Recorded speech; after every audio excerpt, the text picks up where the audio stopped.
quero compartilhar com os irmãos uma palavra, obviamente, nessa perspectiva. Semana passada, iniciamos falando acerca dessa nova série, Na Terra como no Céu. Na Terra como no Céu, então, fala sobre um estilo de vida, né? Quando Jesus, ele vem, e a oração, então, do Pai Nosso, ela traz essa expressão: Pai, que seja aqui na terra como é no céu. E a gente vai ver para o estilo de vida de Jesus, a maneira que ele vive. Nós vamos ver isso acontecendo. Então Jesus, ele não traz, como você já sabe, ele não traz uma religião. Jesus, ele traz uma cultura, que é esse estilo de vida, de como que ele é no céu. Jesus agora, ele vive aqui na terra. Jesus, ele traz sim orientações, né? Ele vai trazer isso de um modo mais prático possível. E talvez o Sermão do Monte, né? Ele é conhecido como a constituição do reino de Deus. Então Jesus, ele está trazendo como que funciona no reino. E aí eu e você agora, à medida que nós vamos tendo a revelação da graça de Deus, nós vamos acessando, né, esse ensino, vamos acessando esse conhecimento. Só que não é um conhecimento vazio, é uma questão de uma realidade espiritual. Porque não é uma questão que você tem que fazer. Essa é a diferença em relação às religiões que existem. Não é algo que você precisa fazer para você ter algum tipo de acesso, algum tipo de relacionamento.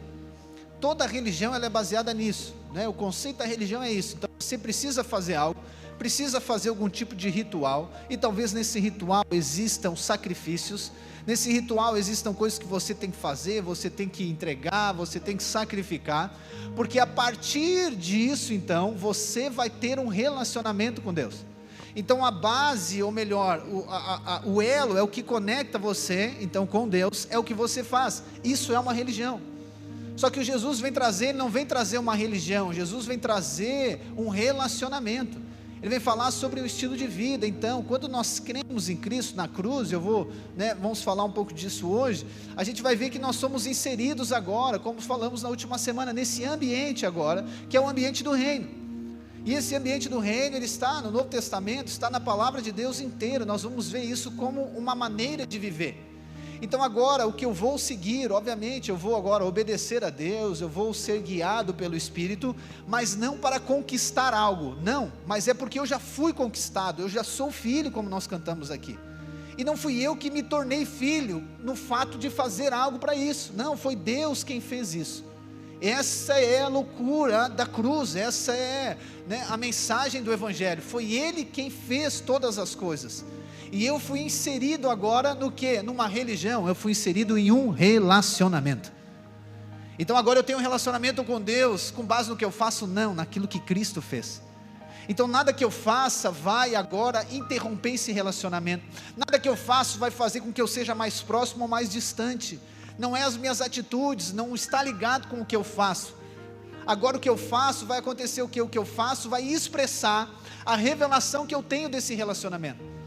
Então essa é a ideia de Deus, na terra como no céu, está ligado com esse estilo de vida, que vai sendo impresso em nós, à medida que nós vamos andando com Cristo, né? Na última semana eu usei Lucas 24, ali os dois discípulos no caminho de Emaús, como essa ilustração da vida cristã, ou seja, esse caminhar com Cristo. Então a Bíblia fala que os dois caminhavam com Cristo, mas eles não reconheciam Cristo, e isso obviamente acontece conosco, quando? Todos os dias. Por vezes nós estamos caminhando com Cristo e as circunstâncias se apresentam, os desafios se apresentam e nós não conseguimos ver Cristo ali. Só que Ele está conosco, porque isso aconteceu, né, com a base, com a convicção da cruz do Calvário. Então, independente das circunstâncias, se ela seja favorável, se ela seja desafiadora, se ela seja boa, ou ela seja ruim, nada isso muda aquilo que já aconteceu. Então eu vou partir desse ponto, não de me tornar agora filho de Deus, não, eu vou partir do ponto que eu já sou filho. E eu sei muito bem que eu fui feito filho não por conta do meu mérito, não por conta da minha obediência, eu fui feito filho por conta daquilo que Deus fez em Cristo na cruz do Calvário. E aí, caminhando com Cristo, eu vou tendo revelação daquilo que eu já sou. Está entendendo? Essa é a revelação. A revelação não é algo que eu vá me tornar, mas é que eu já sou. Só que à medida que eu tenho revelação daquilo que já aconteceu, a minha vida agora vai sendo transformada. Então o relacionamento com Jesus, o que ele vai gerando? Ele vai gerando transformação em mim, sim. Só que essa transformação não está ligada com o que eu faço. essa transformação está ligada com a revelação daquilo que aconteceu. Então essa transformação, ela é de dentro para fora. E aí eu sou inserido nesse ambiente. Aí, como você viu, esse ambiente está ligado com a mesa, está ligado com a casa, está ligado com o pão. Nós vamos ver isso aqui em diversos momentos. E aí, como, eu me dispus a usar o livro de Atos, como um guia nisso tudo. E aí o livro de Atos, ele inicia, que é Lucas que escreve, o livro de Atos, ele é uma espécie de continuação do Evangelho de Lucas. Lucas escreve o Evangelho e depois ele continua, como se fosse uma continuação. Ele começa algo novo, mas com base naquilo que ele já tinha escrito. E é interessante que Lucas, ele é esse detalhista, ele escreve detalhes, coisas que nós não vamos ver em outros evangelhos. Então Lucas é esse primeiro, vamos dizer assim, historiador, de maneira minuciosa. Então há muitos detalhes, tanto no Evangelho de Lucas, quanto aqui no livro de Atos, que nós vamos ver. E aí Lucas começa dizendo, nós falamos semana passada sobre as provas que elas são incontestáveis, que Jesus Cristo ressuscitou. Então a vida cristã, ela não está ligada com uma questão emocional, ela está ligada com um relacionamento espiritual, sim, só que esse relacionamento espiritual, ele está junto com provas incontestáveis de que ele ressuscitou. Então os fatos históricos, eles fazem parte da fé cristã. Os fatos históricos não devem ser anulados. Pelo contrário, esses fatos históricos, eles se tornam base daquilo que nós temos hoje como Escritura Sagrada. Porque isso que é a palavra de Deus. Nós temos que olhar a palavra de Deus não obviamente como um livro de história, mas como um livro da história do próprio Deus. Então a Escritura Sagrada não está relacionada conosco, a Escritura Sagrada está relacionada com Deus. Lembra que nós falamos no Evangelho aqui também, o Evangelho, Paulo diz, Romanos capítulo 1, o Evangelho de Deus. O Evangelho, ele começa em Deus. Nós fomos salvos por conta do Evangelho, que é a boa notícia, mas ele começa em Deus. Então tudo começa em Deus. E Paulo, em Romanos, ele vai dizer, dele, por ele e para ele são todas as coisas. Uma maneira de Jesus ser expressa na Escritura, diz que ele é o alfa e ele é o ômega, ou seja, é início e final. Nós entramos no meio dessa história aqui, sim, só que nós precisamos entender que o centro de todas as coisas é Deus. Eu sei que nós, principalmente nos dias que nós vivemos, que ele fomenta esse hedonismo, o homem no centro de todas as coisas. Nós achamos que quando estamos passando por um problema, o nosso problema é o maior problema do mundo. Nós achamos que quando alguma coisa aconteceu de errada, uau, é a pior coisa que aconteceu. É porque a gente ainda está sendo transformado, entendendo que não é sobre nós, mas é sobre Ele. Não quer dizer que você não é amado, mas você não é amado por causa de você, você é amado por causa dEle.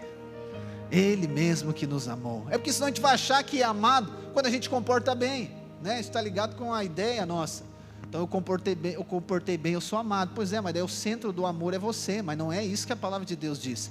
Ele nos amou, Ele se entregou, Ele foi para a cruz, Ele ressuscitou. Então na palavra de Deus nós vamos ver, o centro é o próprio Deus. E aí nós vamos ver essa atuação de Deus, e a ideia não é aqui separar as coisas, mas é nós percebermos isso também. Nós vamos ver o Pai, o Filho e o Espírito. Essa triunidade, ou seja, é três expressões de um só Deus. Nós vamos ver o Pai falando do Filho, enviando o Filho, entregando o Filho, condenando os pecados da humanidade no Filho. Nós vamos ver o Filho honrando o Pai. Nós vamos ver o Espírito sendo enviado pelo Pai e pelo Filho, depois que o Filho sobe aos céus. Então nós vamos ver isso aqui também. Nós vamos ver a casa, a mesa e o pão, mas nós vamos ver também sempre o Pai, o Filho e o Espírito. Então isso aqui é uma espécie de enredo da Escritura Sagrada.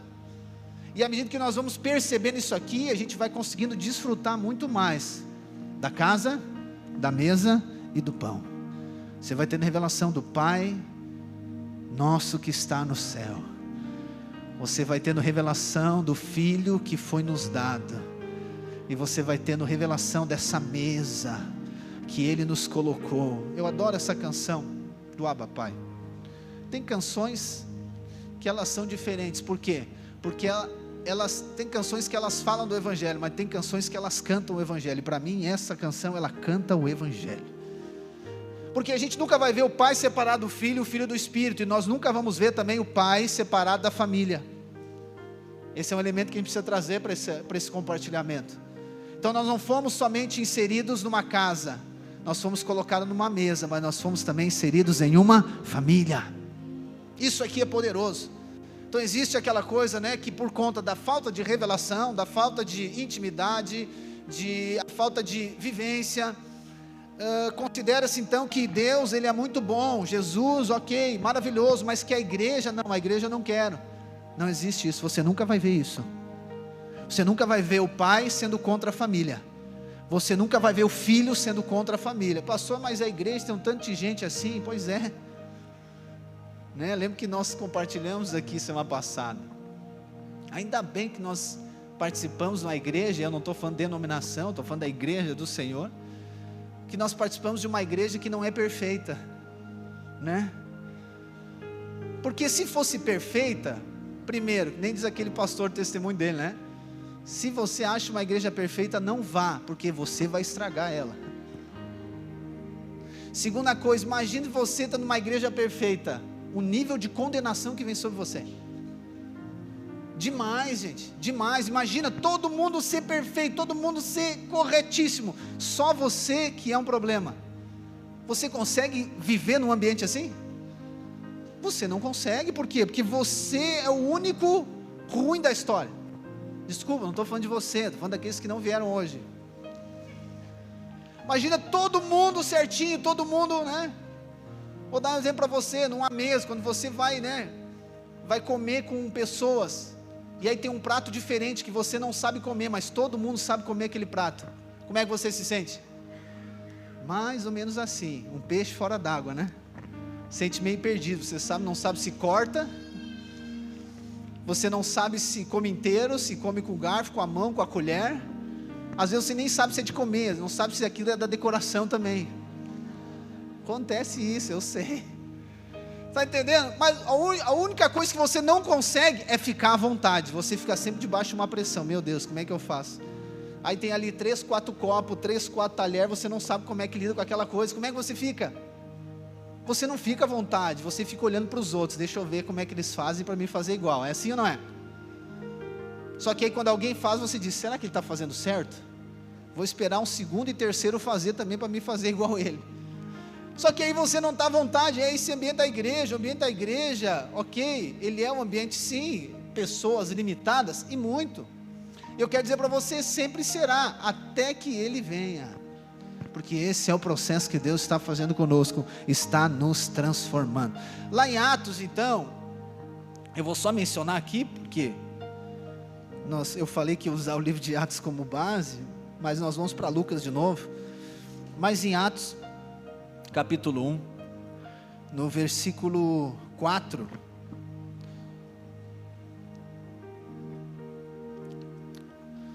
Jesus então, né, Lucas fala sobre as provas incontestáveis. Jesus apareceu durante 40 dias, falando das coisas relacionadas com o reino de Deus. Aí o 4, né, para mim essa prova incontestável, e comendo com eles, deu-lhes esta ordem: não se afastem de Jerusalém, mas esperem a promessa do Pai, a qual vocês ouviram de mim. Até aqui. Aqui Jesus está falando sobre o Espírito Santo, e eu vou falar na semana que vem. Só que ele menciona algo, a promessa do Pai. E se há algo que Jesus trouxe, né, quando ele esteve na terra, na primeira vez, foi o aspecto do Pai. Se nós olharmos para o Antigo Testamento, nós vamos ver, talvez, eu lembro, 1 ou 2 referências de Deus como Pai. E a referência de Deus como Pai no Antigo Testamento, ela está ligada à comunidade de Israel. Deus diz, eu serei como Pai para a nação. Obviamente Israel aqui está falando da questão também da igreja. Mas então Deus, você hoje conversar com o judeu, você, enfim, ouvir uma entrevista de judeu, você sabe que o judeu, ele não crê no Novo Testamento. Esse é um dos principais, né, esses principais conflitos que existem entre os cristãos e os judeus, no sentido teológico. Então eles não creem no Novo Testamento, e aí por isso, então eles não creem que Jesus é o Messias tão esperado. Então o judeu, o ortodoxo, ele está esperando Jesus vir, ele está esperando o Messias vir. Então ele não crê em Cristo como Senhor e Salvador, como nós cremos, e ele é o povo de Deus também, nós vemos isso. Só que Jesus vai trazer, e isso é algo que, se você já leu os evangelhos, e quando você lê, você vai perceber que é algo que incita a ira dos religiosos, aí, não dos judeus no total, mas dos religiosos, quando Jesus então ele chama o Deus Todo-Poderoso, Criador do céu e da terra, de Pai. Quando Jesus, ele declara-se Filho de Deus, lembra o que acontece? Eles rasgam as vestes, eles declaram: isso aqui é blasfêmia, como que alguém vai dizer que é Filho de Deus, porque ele é pecador, manda crucificar. Então, ou seja, esse aspecto do Pai, eu sei que para mim e para você hoje, né, e aí o Dia dos Pais, talvez eu e você temos inúmeras maneiras, ou seja, né, de definir o que realmente é esse pai, o que realmente é a paternidade. Talvez você cresceu tendo um pai presente, ou tendo um pai presente meio ausente, um pai que fazia certo, um pai que fazia errado. Talvez você cresceu sem pai, você cresceu com padrasto, ou você não teve nem padrasto. Então nós temos aqui, ou seja, né, inúmeras maneiras de definir realmente um pai. Só que se nós quisermos saber realmente a definição de um pai, nós precisamos ver o que Jesus falou sobre o Pai nosso que estás no céu. Porque se a gente for ver, a maioria das pessoas hoje, diante das suas feridas, mágoas, ressentimentos, está ligado com a paternidade, porque ela teve uma experiência ruim em relação ao seu pai, e aí então ela se coloca numa condição, obviamente, de ter sido vítima de alguma atuação errada dele, e aí ela cresce, né, condenando o pai dela, e determinando que ela é assim, porque ela não teve o pai, ou porque o pai foi desse jeito. Só que aí a gente coloca um peso muito grande sobre algo que na verdade não é a ideia de Deus, não. E aí eu não estou desvalorizando ser pai, é maravilhoso ser pai, é poderoso ser pai, ainda mais quando nós temos a revelação do Pai nosso que está no céu. A gente entende que é a graça de Deus poder expressar, mas Jesus, ele não veio falar de um pai terreno, Jesus veio falar do Pai nosso que estás no céu. Jesus veio trazer o estilo de vida, a cultura do céu aqui na terra.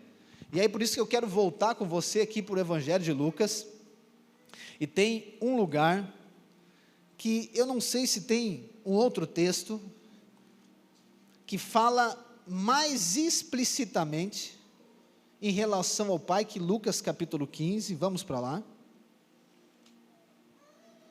Lucas 15, deixa eu tirar meu casaco, se eu consigo.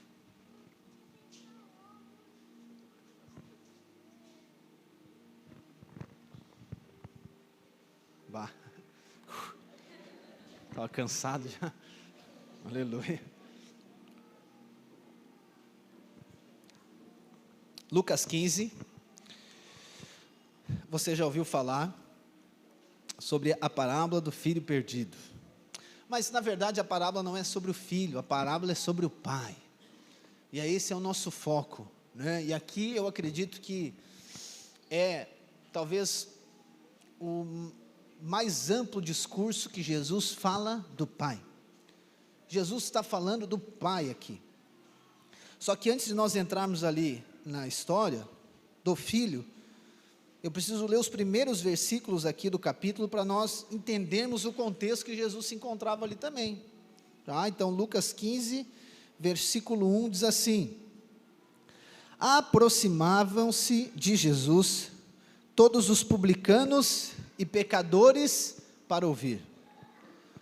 Os fariseus e os escribas murmuravam dizendo: este recebe pecadores e come com eles. Então Jesus lhes contou essa parábola. Então esse aqui é o ambiente que Jesus está. Jesus estava com quem? Publicanos e pecadores. E os religiosos, que são os fariseus aqui mencionados, e os escribas, eles estavam escandalizados com isso. Gente, a cultura, não só judaica, mas oriental, em relação à comida, ela é muito forte. Então, por exemplo, quando uma pessoa ela era chamada para comer na mesa de alguém, isso aqui é uma das maiores expressões de honra. Quando uma pessoa era convidada, por exemplo, você é convidado para almoçar na casa de alguém, aquilo é uma das maiores expressões de honra que existe. Por quê? Porque você estava sendo convidado para estar na casa e na mesa de alguém, para compartilhar da vida com aquela pessoa. Então não era assim convidar qualquer um, vou pegar uma pessoa na rua aqui e vou convidar, não, era convidado uma pessoa que tinha uma estima demais por ela. Só que aqui o texto sugere o quê? Que Jesus, não foi ele convidado pelos pecadores e pelos publicanos, porque o texto diz, esse recebe pecadores e come com eles, então a sugestão é o quê? Jesus é quem convidava eles. Olha só que poderoso isso aqui. Se os pecadores convidassem Jesus, já ia ser algo que eles iam ficar, meu Deus, como assim? Porque é isso que nós vemos na história de Zaqueu, lembra? Jesus é convidado, ou melhor, se convida, mas é ele que vai na casa de Zaqueu, e as pessoas ficam aquele alvoroço, como assim vai na casa de Zaqueu? Tem tanta casa boa para ir comer, vai lá na casa daquele bandido. Jesus vai na casa, só que aqui o texto está dizendo que é Jesus é quem convida o pecador e o publicano para vir na casa que ele está. Irmãos, isso aqui é o estilo de vida do céu na terra. É isso aqui que Lucas está dizendo para mim e para você. É essa que é a mesa do reino. É aqueles que não merecem.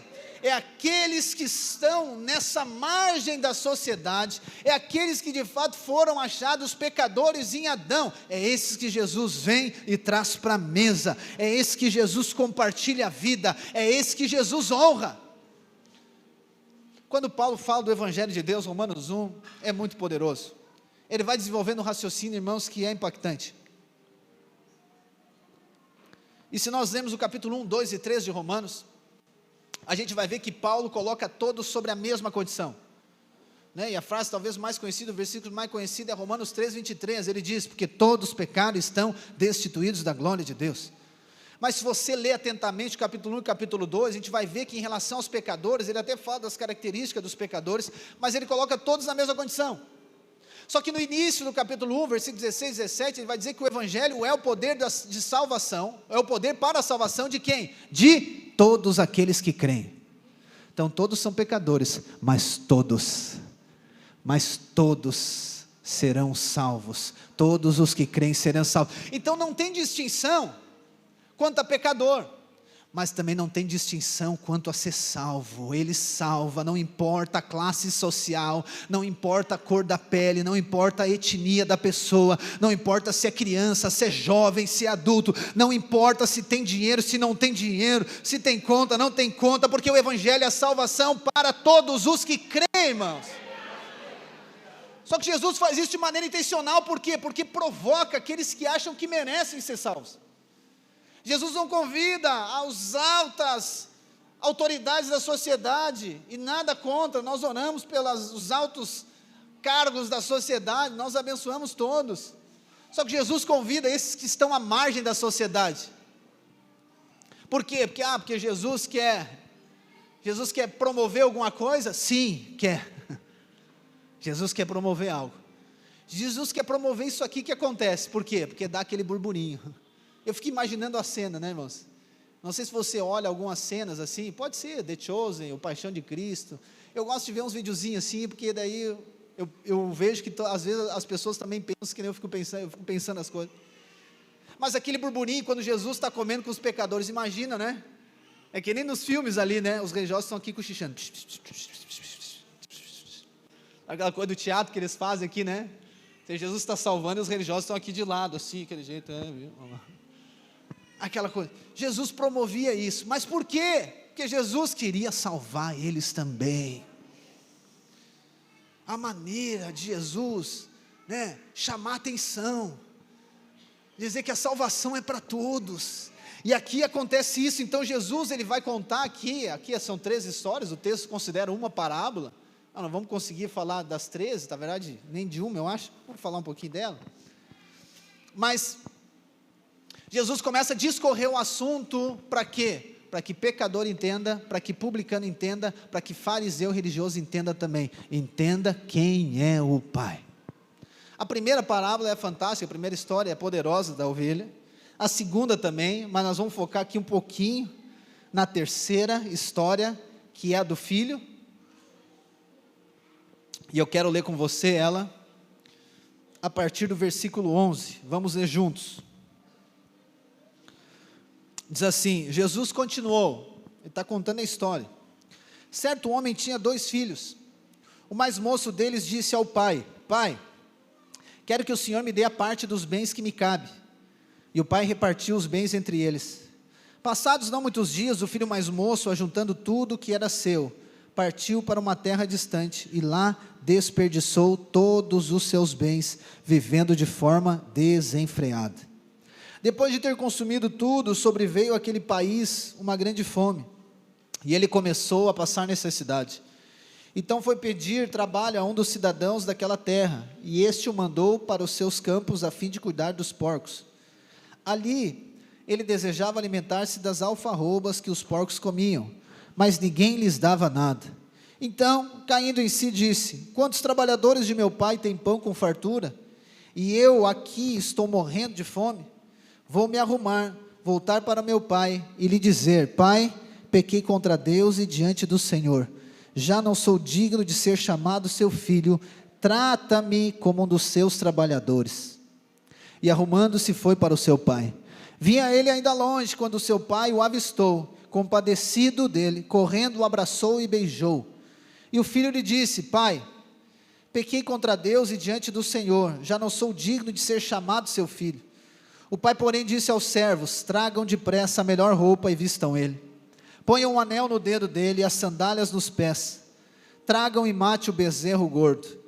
Vamos comer e festejar, porque este meu filho estava morto e reviveu, estava perdido e foi achado, e começaram a festejar. Ora, o filho mais velho estava no campo. Quando voltava, ao aproximar-se da casa, ouviu a música e as danças. Chamou um dos empregados e perguntou o que era aquilo. E ele informou: o seu irmão voltou, e por tê-lo recuperado com saúde, o seu pai mandou matar o bezerro gordo. O filho mais velho se indignou e não queria entrar. Saindo, porém, o pai procurava convencê-lo a entrar. Mas ele respondeu ao seu pai: Faz tantos anos que sirvo ao Senhor, e nunca transgredi um mandamento seu. Mas o Senhor nunca me deu um cabrito sequer, para fazer uma festa com os meus amigos. Mas quando veio esse seu filho, que sumiu com os bens do Senhor, gastando tudo com prostitutas, o Senhor mandou matar o bezerro gordo para ele. Então o pai respondeu: Meu filho, você está sempre comigo, tudo o que eu tenho é seu, mas era preciso festejar e alegrar-se, porque este seu irmão estava morto e reviveu, estava perdido e foi achado. Aleluia. Então, como eu falei para você, o foco aqui, ele é o pai.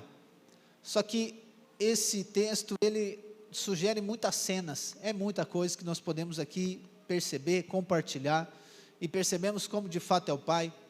Só que Jesus, então, aqui, a ideia dele trazer esse discurso, é para expressar, de fato, o amor de Deus, esse amor incondicional, que nós vimos que João fala, né?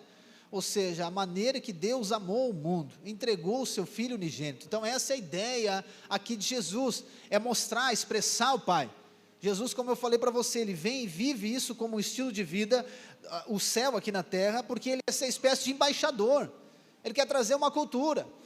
Só que aí, como nós estamos falando da casa de Deus, e a casa de Deus nós falamos que não está ligado com um lugar físico, geográfico, está ligado com esse ambiente, está ligado com a família. Uma família, então, ela precisa ter bem definido e ter a revelação clara de quem é o pai, porque o pai, ele é determinante nessa casa. Então eu me torno, obviamente, família, à medida que eu tenho a revelação daquilo que o pai fez. Eu preciso ter a revelação que Deus, ele é esse pai nosso, não que Deus é uma espécie de empregado meu, que ele faz aquilo que eu quero, na hora que eu quero, do jeito que eu quero. Ou que Deus, ele é uma espécie de ajuda emergencial, estou precisando de uma ajuda, eu vou recorrer para Deus. Então eu preciso agora de uma saída em relação à minha vida financeira, eu vou lá pedir para Deus. E Deus faz sim, ok. Eu estou precisando de uma ajuda em relação à minha enfermidade. Eu vou lá e peço ajuda para Deus, ok. Só que o que Jesus está querendo dizer que nessa casa, que é a família de Deus, que é a casa, ela é do Pai. E Jesus está dizendo que esse Pai, ele não é só dele, esse Pai, ele é nosso. Porque nós fomos feitos filhos, então entende que essa revelação do Pai está ligada com essa identidade de filho também. E aqui nós vamos ver esses dois filhos, que eles não têm a revelação, obviamente, da sua filiação, e não têm a revelação do amor do Pai. Porque eles parecem um tanto obstinados. O primeiro, o mais novo, ele faz algo que é impensável. Ele vai lá, chega no pai dele e pede a herança. Pai, eu quero a minha herança. E isso, gente, isso aqui é de um extremo desrespeito gigantesco. Porque quando ele está pedindo a herança para o pai, e aí você sabe que a pessoa recebe herança quando? Quando morre.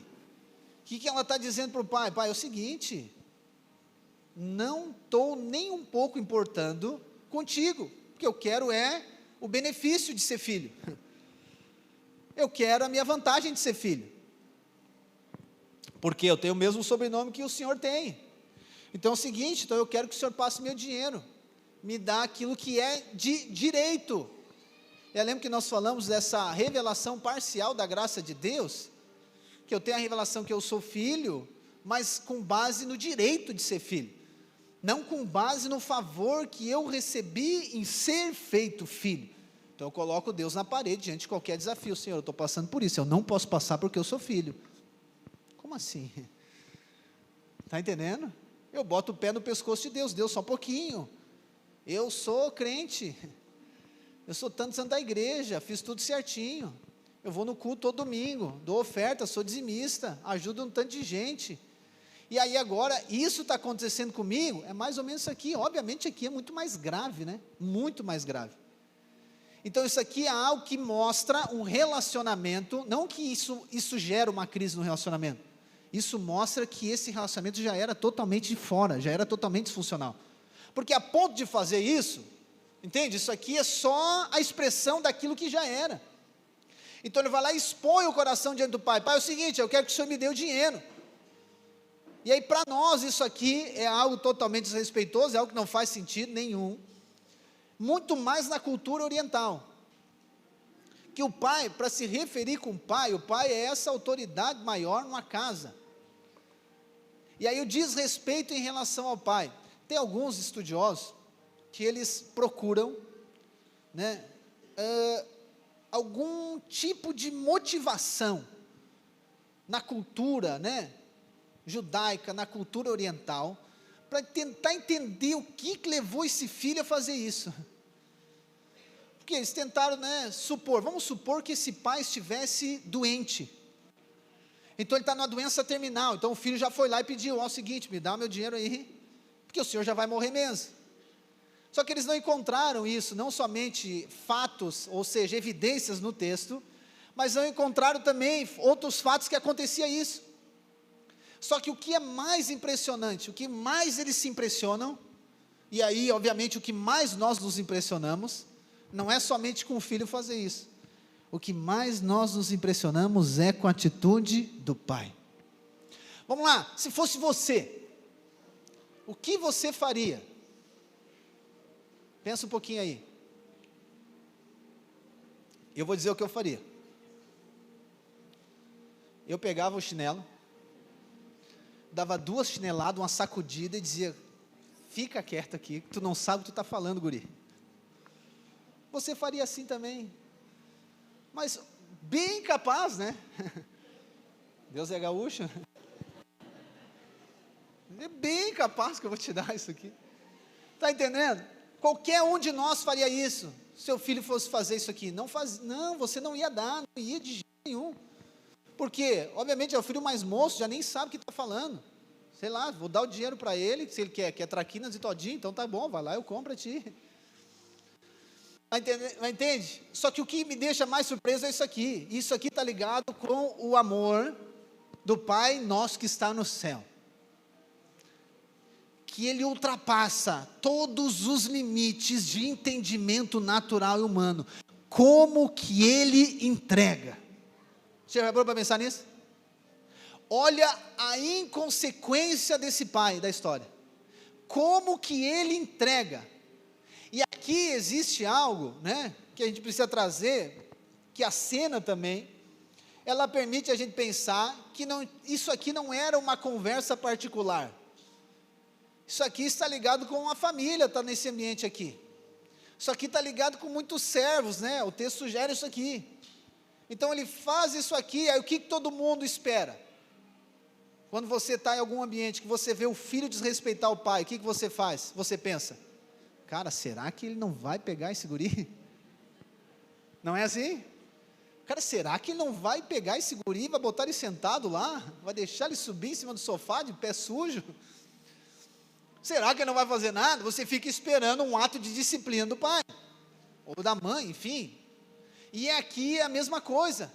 As pessoas ficam esperando, mas ele vai fazer alguma coisa. Imagina esse guri arrogante, prepotente, soberbo, vai pedir dinheiro, herança dele, enquanto o pai está aqui vivo, enquanto está acontecendo todas as coisas, esse guri pensando nele, né? Esse guri com um ego inflado, esse guri achando que é independente, achando que pode se governar, achando que pode fazer a coisa do jeito que ele quer, que é na hora que ele quer, do jeito que ele quer, da maneira que ele quer. Não, o pai vai pegar ele. Só que o pai disse, não, tá bom, então eu vou te entregar.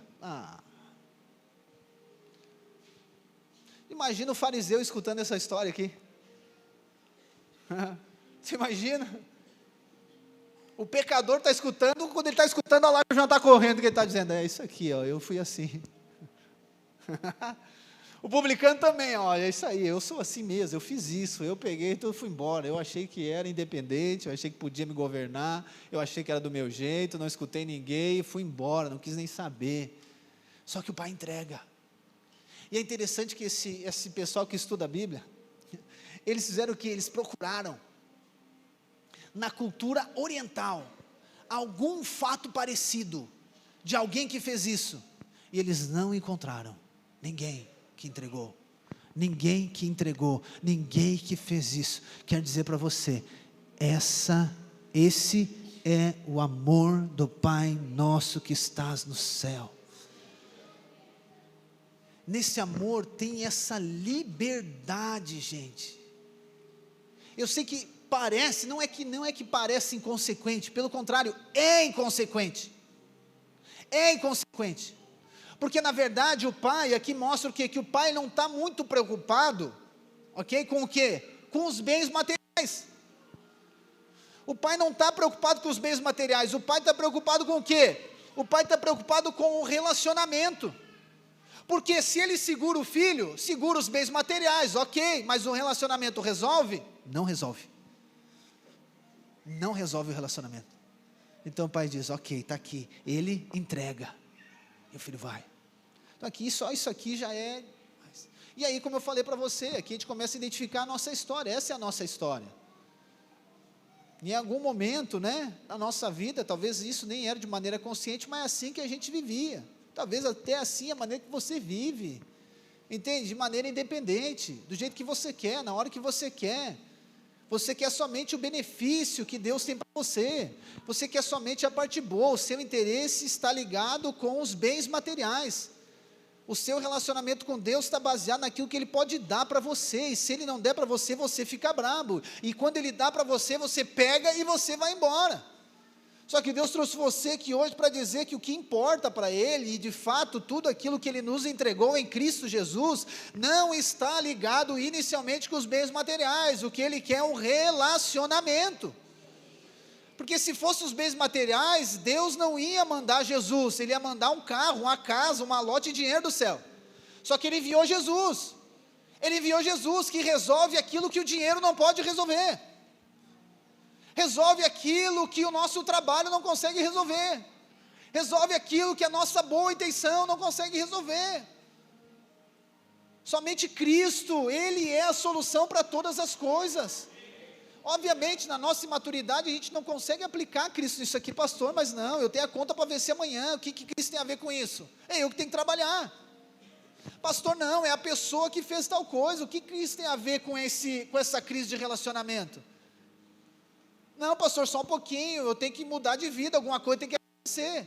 E aí você vive no ambiente, por vezes da casa, mas não consegue desfrutar do relacionamento com o pai.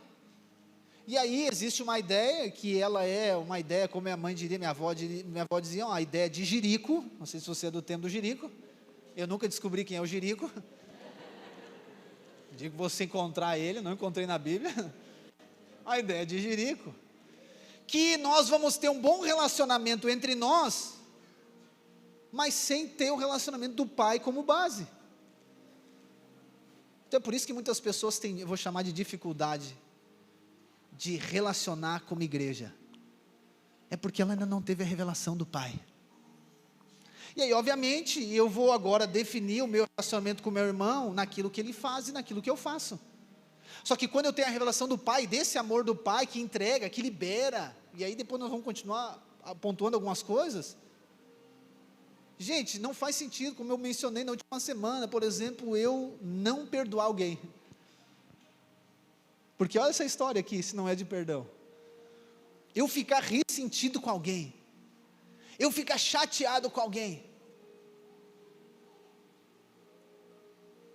é porque ainda não tive a revelação de quem é o pai. Eu não tolerar algum tipo de comportamento de alguém, não, isso aqui eu não tolero, tá bom, mas o pai pode nos tolerar, né? Não, o pai me tolera, mas eu não tolero ninguém. Não, realmente, né, o perdão de Deus, a graça de Deus está sobre a minha vida, mas sobre o outro é lei, sobre o outro é desse jeito. Os olhos do pai sobre mim são maravilhosos, mas os meus olhos para o irmão, não, os meus olhos são maus para o irmão. Nos meus relacionamentos eu não aplico.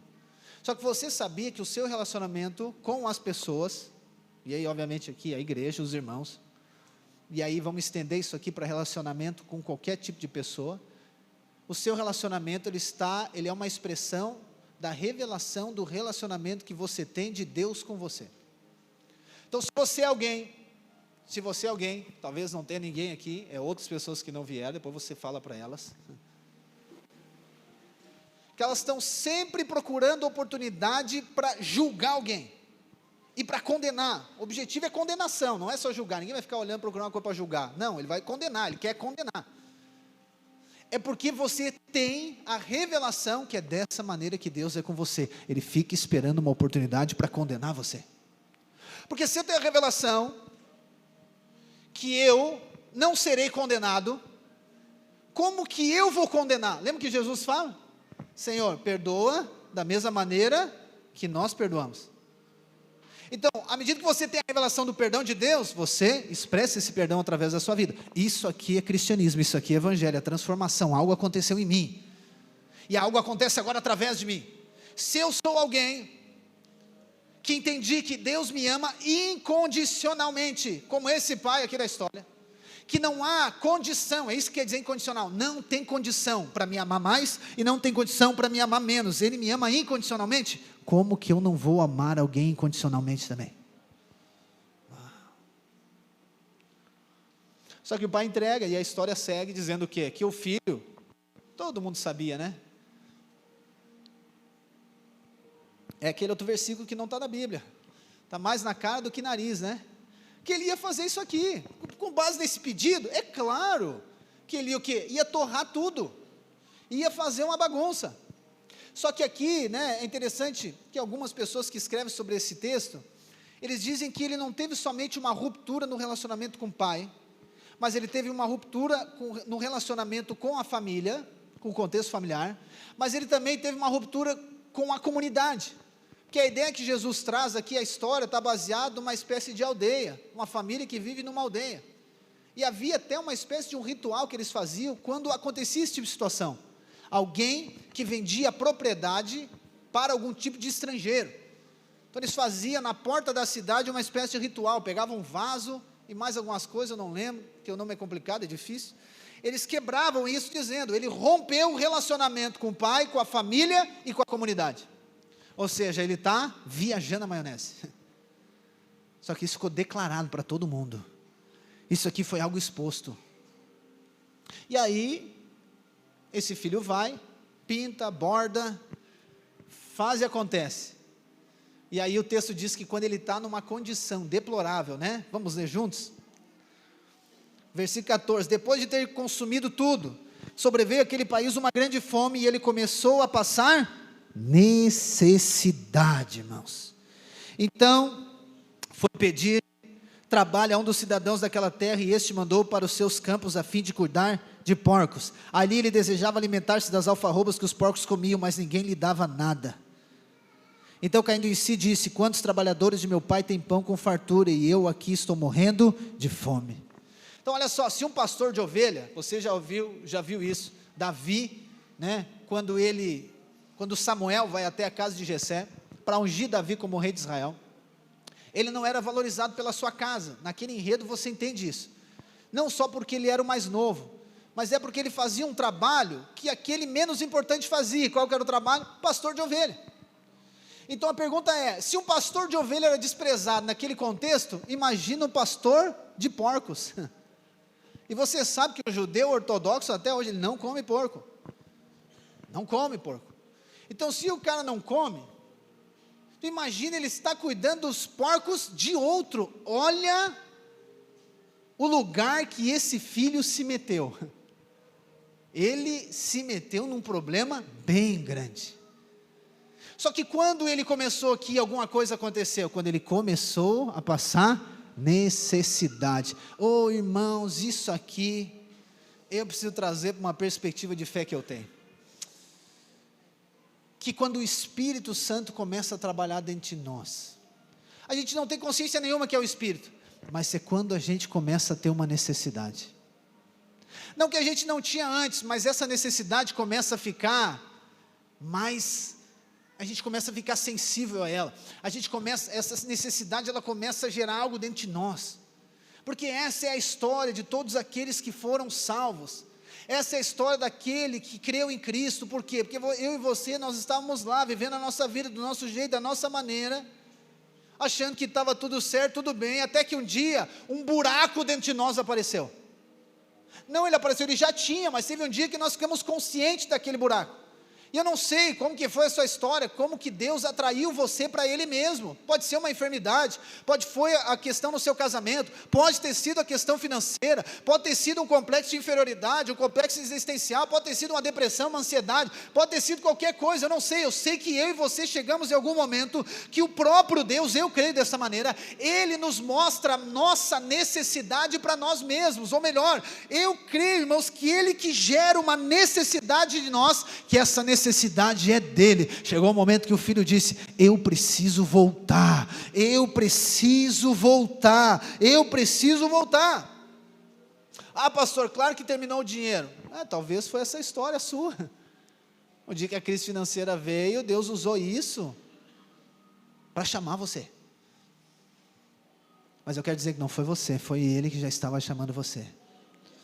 Isso aqui está dentro do plano maravilhoso de salvação que Deus tem para mim e para a sua vida, porque ninguém que procura Ele, ninguém acha Ele, é nós que somos achados, é nós que somos resgatados, é nós que somos atraídos. Por quem? Por Ele mesmo.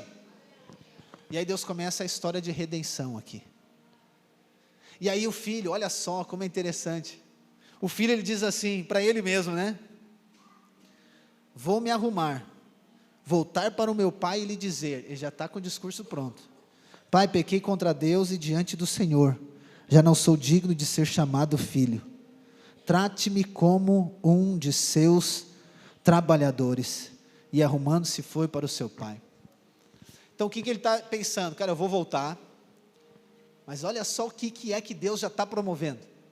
Ele não pensa assim, não, eu vou voltar, vou dar um pontapé na porta e vou dizer, o pai voltou.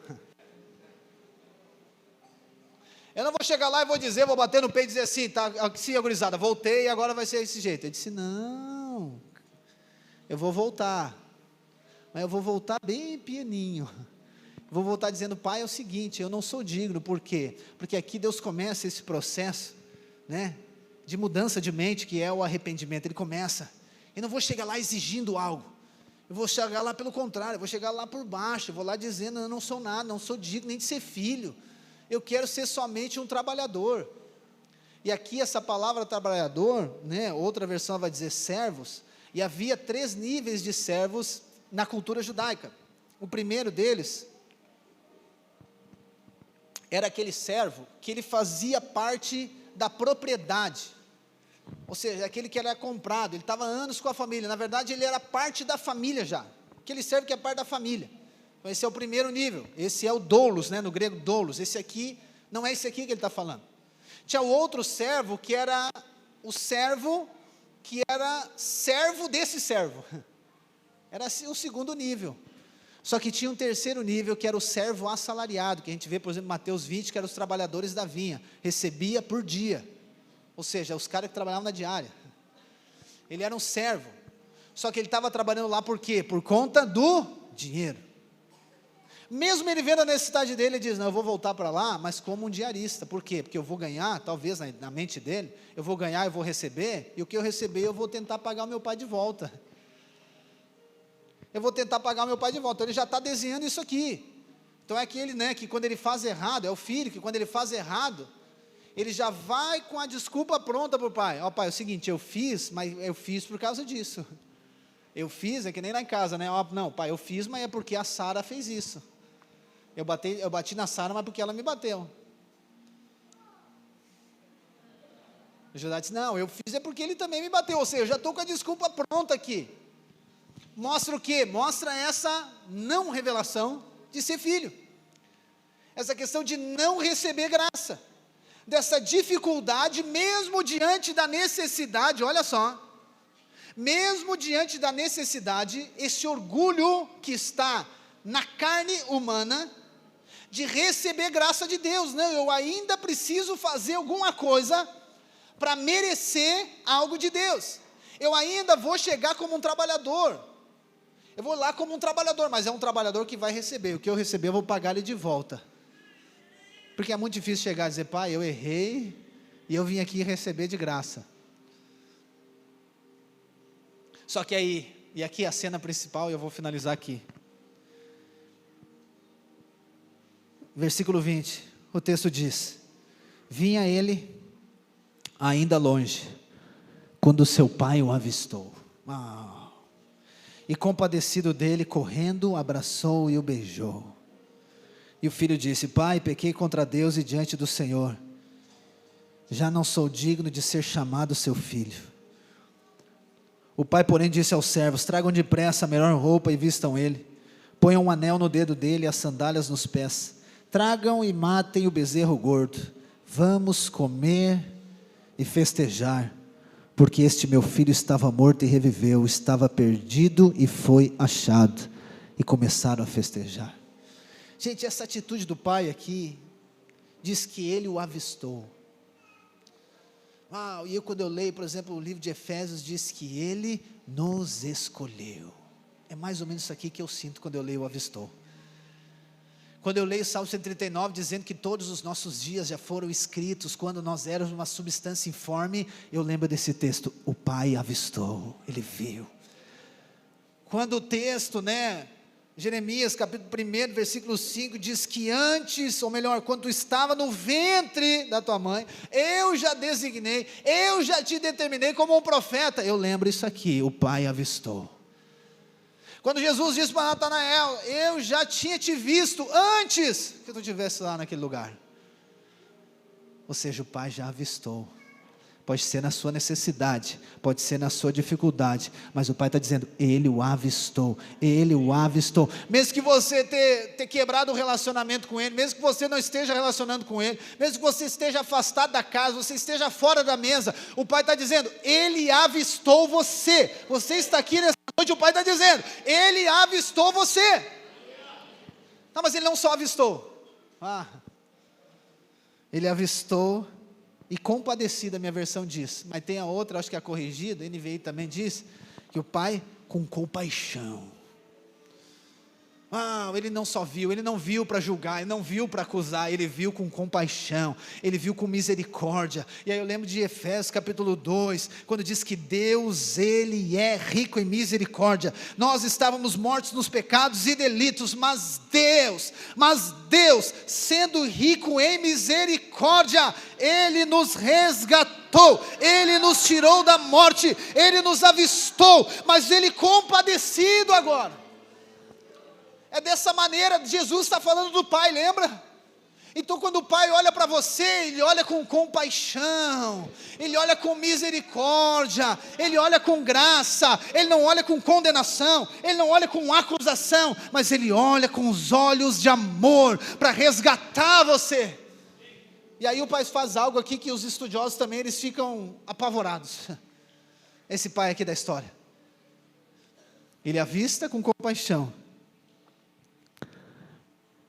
e aí o texto diz que ele começa a correr.